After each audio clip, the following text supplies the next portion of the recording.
A trip to Europe has always been on my bucket list for a long time. It was always one of those dream places in the back of my mind that I thought I'd visit someday, but I had no realistic means or expectations of going anywhere in the near future. Until one day, my husband got offered a work trip and we found ourselves with an opportunity we could not refuse. For those that don't know, my husband and I are content creators of many forms. For years, I've been streaming on Twitch, making YouTube videos. I even did the influencer thing for a bit, and I often edit videos for my husband's content too. I'm also an indie music artist. My husband, who used to stream on Twitch as well, has been a full-time YouTuber for several years now, creating content for all types of video games. Traveling was something we both wanted to do for so long, but it never felt like the right time, and it became something we kept putting off. Since we got engaged, however, we decided to start saying yes to opportunities that come our way while documenting and sharing our experiences. Sometimes you just have to make the time and make it happen. The game developer for one of the games my husband covers invited us to a special event taking place in Amsterdam in April. Amsterdam was never really on my radar or a place I thought I'd like to visit. More on that in a bit. But after doing some research, I soon changed my mind. We also thought this would be a great opportunity to expand our trip beyond Amsterdam and explore more of Europe by visiting London and Ireland as well. We even invited my parents to come along and experience it all with us. According to many, April is one of the best months to visit Amsterdam, so we really lucked out that this opportunity came at the perfect time. Before this trip, the only things I really knew or thought I knew about Amsterdam were rumors about it being a rowdy party destination for wild nights out and dabbling in certain extracurricular activities. I had heard of the famous and somewhat controversial red light district and what some might consider untraditional coffee shops. But having never experienced it for myself, that was about the extent of my knowledge of the city and its culture. So, being the travel planner that I am, I dove straight into full-blown planning mode and began brainstorming our itinerary, including top attractions, best rooftop bars, and several hidden gems you won't want to miss. Now, I gotta warn you, some may take one look at this and go all wide-eye emoji. It's true, I tend to squeeze as much as I possibly can into any trip to min-max as best I can.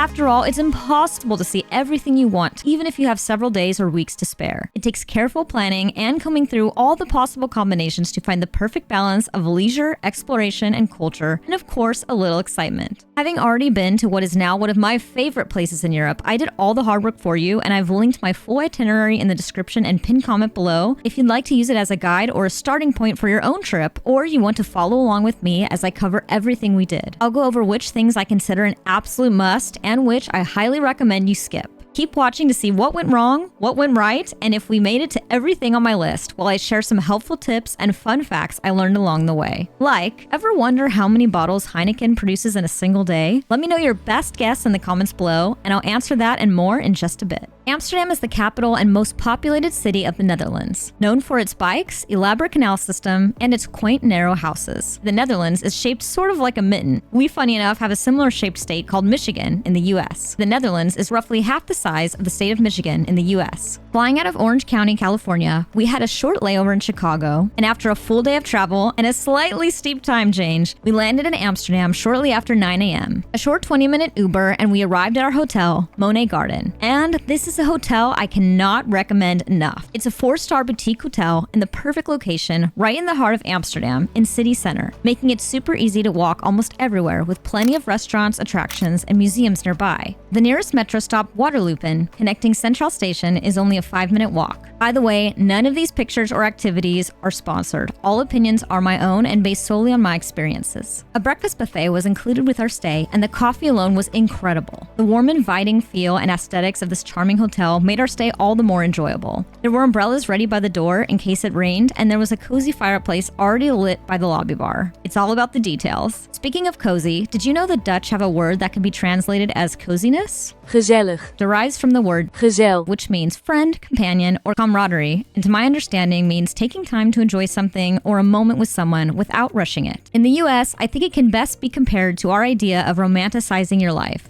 Finding ways to make something special out of the mundane or finding a way to connect with someone. Chris and I try to do this daily, whether it's grabbing a Starbucks coffee or running a quick errand together to break up the busy workday and making it a little more enjoyable. I'll talk more about gezellig in a bit. But as you follow along, let me know in the comments which place we visit you think feels the most gezellig.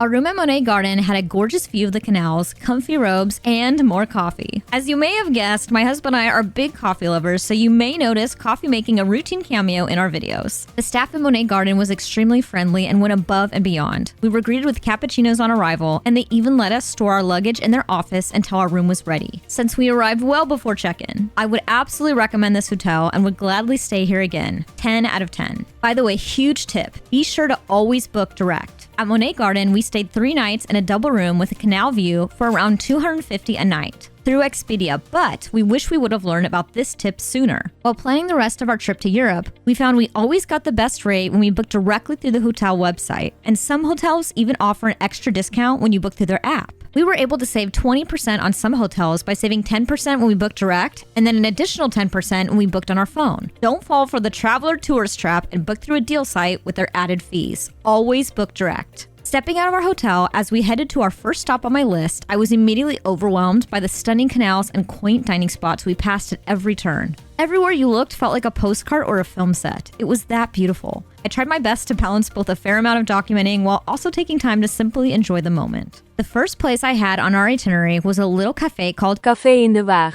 which already had me excited from their Instagram feed. Quick tip, in addition to Yelp or Google reviews for places that might not be on Yelp, don't forget to check tagged photos on Instagram so you're not just seeing professionally shot photos, but you're getting a genuine, realistic representation of the food, drinks, and overall vibe of the place you plan to visit. Google Reviews even has a tab called Vibe that I use for this exact purpose. This historic monument was built as a city gate between 1425 and 1488. No wonder this place looks straight out of a fairy tale. It's not only a restaurant, but a hub for those looking to work outside the office. Here you can enjoy a cup of coffee and an adorable castle coffee mug and take advantage of the free Wi-Fi while you people watch in the lively Nieuwmarkt, Old City Center. We decided to take the 13-minute scenic walk from our hotel, and on our way, past a record shop with some bananas designed by Andy Warhol hanging in the window from the album cover made famous by the Velvet Underground. My dad and I are big music fans. In fact, I ordered a Rolling Stones dream coaster on Etsy, and funny enough, I got to talking with the seller and found out they were from the Netherlands. And when I mentioned I would be taking a trip there, they were happy to ship the coaster right to our hotel so I could save on shipping. I thought that was pretty awesome. Café In De Waag Doesn't take reservations, so it's walk-ins only. We stopped in on a Wednesday and got there right when they opened around 11:30 a.m. We had no problem getting a seat, and in fact, a few people already seated inside, but we had the outdoor patio to ourselves. Something to note, I love an outdoor patio, and as important as good food is, I'm a firm believer that ambiance is just as important.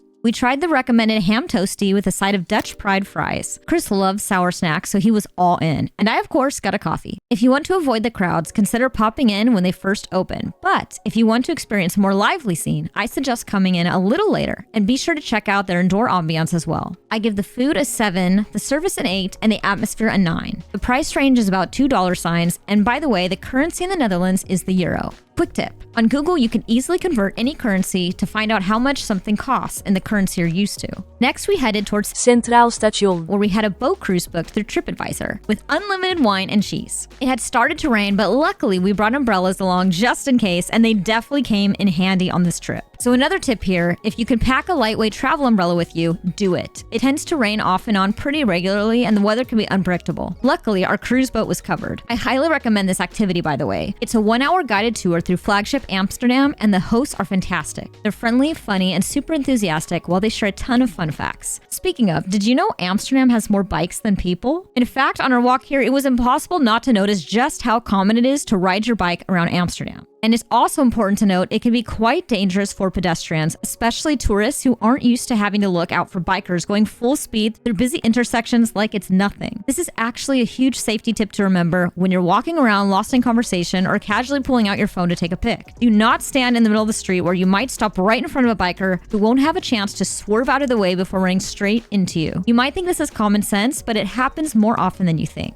I wouldn't say the bikers are intentionally aggressive, but they definitely don't seem to have any intention of slowing down or watching out for you. It's you who needs to watch out for them. On the cruise, we also learned every year Amsterdam removes between 12,000 and 15,000 bikes from its canals. That's insane. This process is so common, it even has a name. It's known as bicycle fishing. The price for this cruise came to just under $40 a person and is one we highly recommend. Our next stop was Café De Sluyswacht, an adorable spot overlooking the canals where you can grab a drink and a snack like the highly recommended bitterballen. While planning our trip to Amsterdam, through both research and recommendations from friends, I had a list of local snacks I wanted to try, and this was one of them. Bitterballen. Are bite-sized balls of deep-fried meat ragu, usually served with mustard dip. It tastes exactly like I thought it would, but I wasn't disappointed, and the mustard dip went perfectly. Is it just me, or does it seem like everyone's drink of choice lately is an Aperol Spritz? At least on Instagram. I mean, it is a really pretty cocktail. One with a very unique taste, and after finally trying one, I learned is not for me. After lunch, it was time to check into our rooms and freshen up. Of course, my dad took this opportunity to try and squeeze in a nap. Busted! Dad looks like he could use a pick-me-up. Well, he's in luck, because our next stop is one of my absolute favorites, and they of course happen to serve, you guessed it, coffee. Markerhuisje is a tiny picturesque cafe facing the canals with an outdoor terrace offering a variety of coffee, tea, cakes, wine, sandwiches, and more. And it is absolutely a hidden gem. At first, I was super disappointed it was raining because I had intended for us to sit outside on the patio facing the water. However, the cozy vibes inside immediately won me over. They don't take reservations, and the place is very small, especially without the patio seating available. But we were able to find a seat by the window where we enjoyed the view from inside while sipping our coffee as it continued to rain. Chris and I love the rain, so although sitting out on the patio on a clear day would have been nice, I found this to be just as enjoyable, just a different vibe. I guess the whole expectations versus reality thing is more about perspective and mindset. Imagine that. Remember that Dutch word I mentioned earlier to describe coziness? This place definitely felt gezellig. Also be described as being present in the moment, something I've been trying to do more of lately. Gezellig is a great reminder to cherish the moment and make time to connect with others. And if you're looking for that perfect gezellig moment, you can find it right here at Markerhuisje in Amsterdam. I don't know what it is, but I swear the coffee in Europe just tastes better. The foam is perfect no matter what I got or where I got it. The coffee was never bitter and always smooth and blended to perfection. Most even came with a little cookie on the side. We didn't order food here, but I give the coffee and ambiance both a 10 out of 10. When I travel, I like to do a mix of local mom and pop shops, some hidden gems, and of course some bougie picks as well. And because I love rooftop bars, after doing a ton of research to find the best of the best, I have quite a few on my list. So next we were headed to the first one of our trip, Lumin Air, a sky bar and terrace located on the 11th floor of the DoubleTree by Hilton near Central Station. We chose to Uber over, and quick tip, we never had trouble grabbing one. They're really common in Amsterdam, so if you need a break from walking, or biking isn't your thing, or you're not a fan of public transportation, you should be able to grab an Uber whenever you need one. The vibe at Lumin Air immediately felt like it was the kind of place that could turn into a club later on. The servers were friendly, and when I made our reservation, I had requested a window seat with a view, and that did not disappoint. The panoramic views overlooking Amsterdam from so high up are spectacular, and I really enjoyed my drink as well. Their signature cocktail menu changes often, but always has a unique theme. We tried a few bar bites, and although they weren't bad, I can't say they were memorable or something I would order again. Because it was cold and windy outside with rain off and on, no one was seated on the patio, but Chris and I did step outside to admire the view and take a few pics. I'd give the service here a 7, the food a 6, the drinks an 8, and the atmosphere a 9. But as for first impressions, I'd say the vibe is more of a date night spot or when you're out with friends. A quick heads up, a lot of the higher end places in Amsterdam will require you to put a credit card on file and may charge if you cancel or decrease your party size without enough notice, so something to keep in mind. Our last stop for the evening is another hidden gem and a unique spot for dinner or drinks with a fantastic view. REM is a 3-story bar, restaurant, and rooftop terrace housed in a former pirate radio and television station perched 22 meters above the water. A very unique spot, just a short Uber from Central. After our ride dropped us off, we walked over to the main entrance where you then take an elevator to your desired floor. Sadly, the rooftop here was also closed, but the inside bar had its own vibe while still offering beautiful views of the water. The indoor bar has fluorescent colored lights and plenty of comfy seating with board games and a cozy atmosphere. We sat by the window and ordered a round of drinks to enjoy while discussing our favorite parts of the day before heading back to the hotel for a good night's rest after a long day of travel and exploring. I give the service and drinks a 7 and the atmosphere an 8. The next morning, I had Moke pancakes on our list, but we decided to take advantage of the breakfast buffet included with our stay at Monet Garden. There were plenty of options to choose from, including fresh orange juice and a large selection of pastries, meats, and sides. They even had an espresso maker that we did not let go to waste. If you like pancakes and decide to visit Moke, please let me know in the comments how you like it and if I totally missed out. After breakfast, we made our way to a scenic spot called Aluminium Bridge, which was beautiful. Although I can't stress enough how everywhere you go in Amsterdam feels like a scenic spot, and there is no shortage of beautiful bridges overlooking the canals at every turn. We decided to enjoy another scenic walk to our next destination since it was a beautiful day with clear skies. At least that's how it started. Out of nowhere, it started pouring on us and we had to tuck under an awning to avoid getting drenched while we called an Uber. I had a coffee bar on the way called Back to Black I was hoping to stop in, but unfortunately we were running short on time, and with the unexpected change in weather, we had to skip it. If you're a music fan, Back to Black seems like an awesome spot, so let me know in the comments if you check this place out. Despite the pouring rain, we made it to our next stop just in time, Heineken Experience and Rooftop. This guided tour takes place at the historic Heineken building and their oldest brewery in City Center. We learned all about the brewing process, the story behind the famous star, and their signature ingredient. I even won a pin for getting a question right. Can you believe Heineken produces over 1 million bottles of beer a day? That's nuts! By the way, if you answered this at the beginning of the video and got it right, comment a cheers or beer mug emoji below. The tour lasts an hour and a half and includes some interactive moments like photo and video ops, and ends with a specialty drink on the top floor terrace with a breathtaking view overlooking the city. I'm not a huge fan of beer, but I really enjoyed the Green Garden non-alcoholic cocktail, and Chris got the fresh and fiery cocktail, which was also tasty and has a slight kick. By the time we made it to the roof, the rain had cleared and we were surrounded by beautiful overcast skies, making it perfect photo weather. Cheers! Okay, pronounce that, babe. After the tour, we met my parents at Barça for lunch, and although the outside decor was charming, the experience left more to be desired. The service was fine but slow, even though the only other customer was one guy sitting at the bar. Sandwiches we ordered took a while and were dry and just okay with not much flavor. It might have been an off day, but based on our experience, I give this place a 5 overall, and I'm sad to say this one is a skip for me. After lunch, we grabbed a quick coffee at Coffee Company across the street before Chris headed to a work meeting with the developers of the game. This wasn't a place I had on my list, but the coffee was surprisingly tasty and the service was great. By the way, if you're wondering about that other type of coffee, not to worry. You can easily tell them apart. The best way to spot the difference is some may have skunk in the name, like Super Skunk Coffee Shop, and on Google Maps, instead of a coffee icon, it will have a store icon. While Chris was working, my parents and I decided to visit the famous tulip farms at Keukenhof Gardens in Holland. We purchased tickets through Tulip Festival Amsterdam, which included entry and travel to and from Amsterdam for €35 each. We also booked the add-on cruise for €10. We took a shuttle bus to the gardens, and when we arrived, we were immediately blown away by the extensive park covered in rows and rows of flowers in every color you could imagine. The grounds are massive and can take several hours to explore, while there are cafes, shops, animals, photo ops, and additional activities to explore as well. We really enjoyed the open cruise, which starts right behind the giant windmill, but on a windy day, it can get pretty cold, so be sure to bundle up. Packages at various price points and all ticket information, including pickup location and departure times, can be found on the Tulip Festival Amsterdam website, which I've linked below. If you're someone who appreciates nature or enjoys taking scenic walks in an open field, I would say that Keukenhof Gardens are an absolute must when visiting the Netherlands, especially in the summer. For dinner that night, I found another restaurant that exceeded my expectations. Ode aan de Amstel It is an intimate spot near the water and another hidden gem I simply cannot recommend enough. Because of the wind and off and on rain, the outdoor patio wasn't open, but we were happy to get a seat by the window with a view. Reservations are recommended, and I'm glad we had one because it was packed. Everything about this place was spectacular. The drinks, the food, the service, and the ambiance was the perfect place to wind down after a busy day and enjoy a good meal with great company. The menu changes daily, and they offer several courses at different price points, as well as a la carte, with meals ranging from $20 to $35. Perfect for families or a romantic date night. I wish we had more time to come back a second day to try their brunch on the outdoor patio. Highly recommend and would absolutely come again. I give everything about this place a 9. I had another rooftop bar on my list for the last stop of the night called Fits on the Roof, known for their specialty cocktails and rooftop views, but everyone was pretty exhausted from the day's events. If you check out this place, let me know in the comments if it's worth the hype.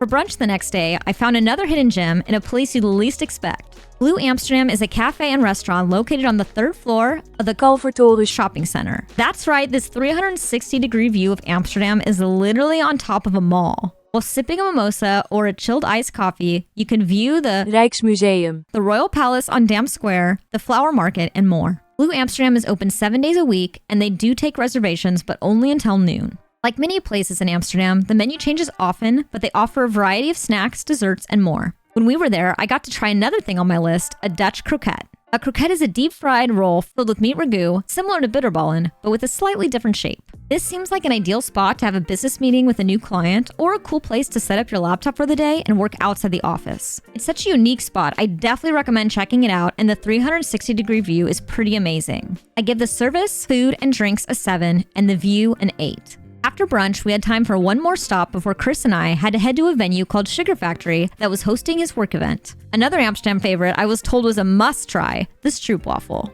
A stroopwafel is a thin wafer that usually comes with caramel or syrup on top and is a Dutch biscuit delicacy considered a must when visiting Amsterdam. The place we went had several flavors and I chose Oreo. The first bite was amazing, but as someone who doesn't particularly have a sweet tooth, it was a lot and I had to share. Another popular place to enjoy a stroopwafel is the ones who first made them famous, Rudi's Original Stroopwafels. You can find the Rudi's food truck in the middle of Albert Kuip Market. Keep an eye out for the blue and red colors or just follow your nose. We just happened to stumble upon FA Stroopwafels right outside the mall near this remarkable 17th century building. Munttoren.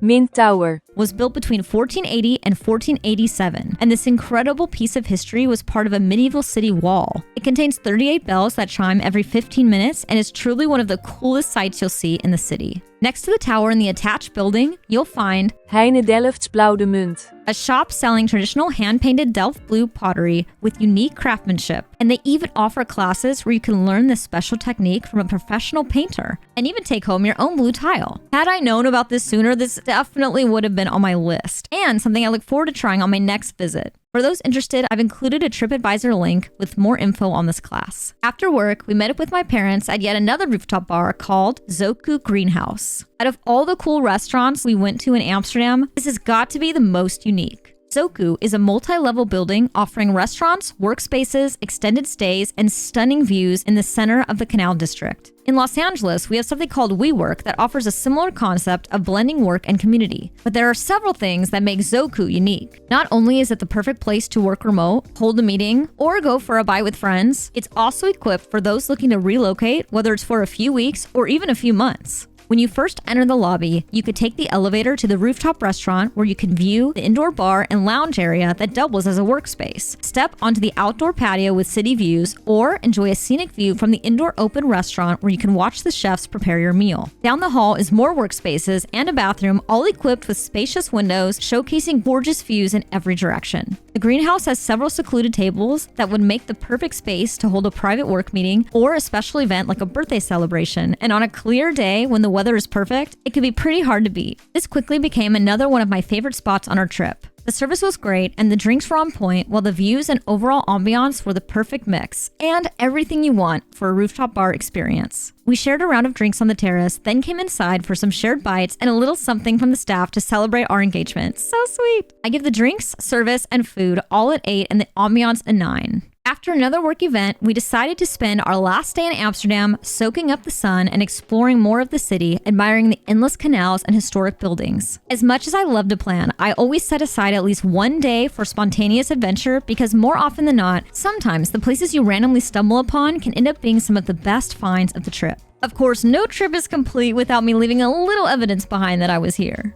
Upon checkout, Monet Garden gave us the cutest keepsake, a little keychain with a tiny Dutch shoe. This was awesome because Chris and I just started a tradition where we collect something from our travels to turn into a Christmas ornament for each new place we visit, so this was perfect. One of the areas we came across ended up being just a few streets over from our hotel. We found several beer gardens and restaurants with outdoor patios full of people enjoying the perfect weather and the outdoor seating. After a moment of indecision because everything looked good, a little Italian restaurant caught our attention. Tavola is a family-operated restaurant with indoor and sidewalk seating, offering a variety of Italian dishes, desserts, and of course, wine. The prices seemed a bit high for the amount of food, but we all enjoyed our meals and the outdoor ambiance. I give the service an 8, the food an 8, and the ambiance a 9. Oh, and of course, they had coffee. Cheers! Walking through more of the city, we passed a cafe overlooking the canals I wish we had time to stop at, called Café De Sluyswacht Tower. Another iconic building and medieval tower dating back to Old Amsterdam, featuring an interior made of stone walls and rich history, with a gorgeous outdoor patio with canal views. If we had just one more day left, I would have loved to pop in here for breakfast and try some of their pancakes. If you go, you must let me know how it is. It's definitely going on my list of places for my next visit to Amsterdam. Earlier that morning, we had booked a last-minute canal cruise in another part of the city, and I had found a little surprise for Chris along our route. Chris loves cannoli and creme brulee, and I make it my personal mission whenever we travel to find at least one place that serves one of the two.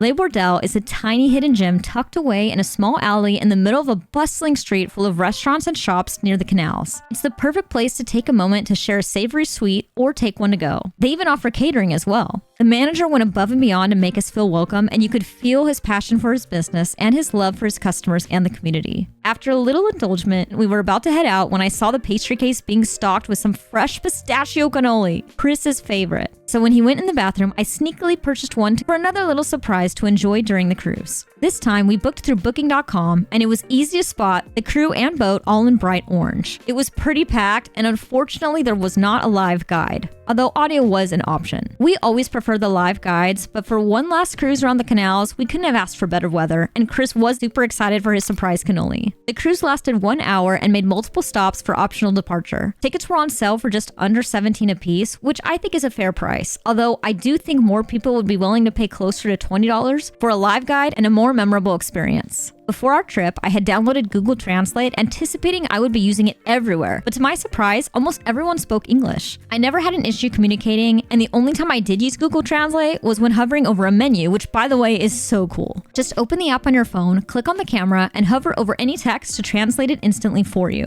This definitely came in handy, and if you ever find yourself struggling to communicate, you could also use the app to translate text or just click conversation and have it translate what someone is saying in real time. Amsterdam was nothing like I thought it would be.